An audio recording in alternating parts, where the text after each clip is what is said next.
Excellencies, distinguished representatives, ladies and gentlemen, I'm honored to join the Committee on World Food Security for the 50th Annual Plenary Session, especially at such a critical moment for global food security and nutrition.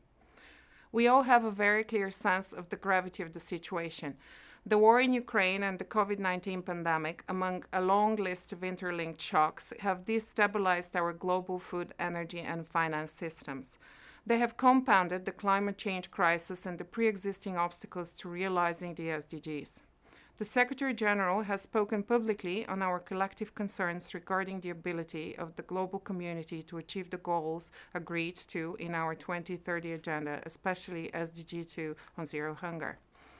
We have seen the numbers in the state of food security and nutrition in the world 2022 and the continuing deterioration of the situation. The picture is extremely grim. We need to act with utmost urgency to prevent a global food crisis. The Food System Summit, convened by the Secretary-General last year, identified the key issues. It spelled out a course of action for countries and for the UN system. Now we should implement its outcomes.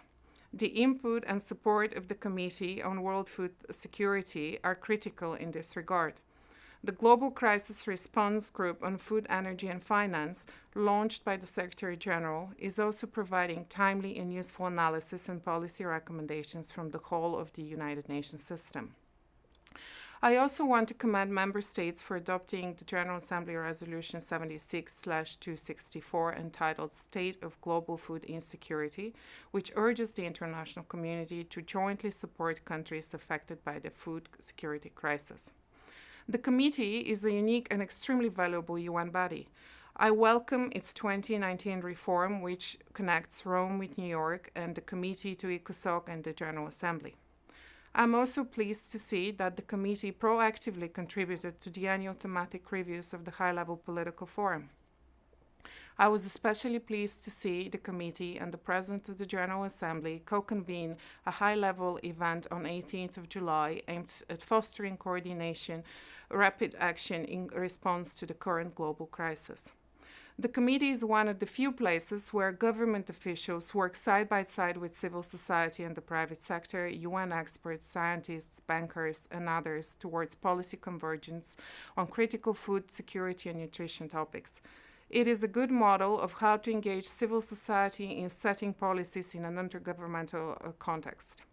Your voluntary guidelines on food systems and nutrition and the recommendations on agroecological and other innovative approaches and on empowering youth to be agents of change in agriculture and food systems, along with the outstanding scientific reports of the committee high-level panel of experts, are huge contributions to the global debate on food and agriculture.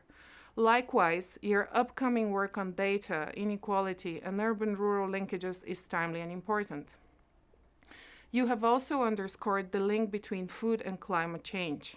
The work of the committee can be the basis for the kind of transformative policies that should be featured at the SDG Summit in September 2023. We must ensure that policies to achieve SDG 2 on zero hunger build on synergies with other SDGs. The main ideas, proposals, and commitments from the 2021 Food System Summit are also important contributions to the SDG Summit. As we undertake the midterm review of the 2030 Agenda in 2023, we need to bring the most innovative and boldest ideas that can help us overcome the current challenges and move on to a path of accelerated SDG progress. As President of ECOSOC, I look forward to connecting more regularly with the committee. The valuable reports and policy tools of your committee should be shared amongst our Council membership. I wish you all a very successful session. Thank you.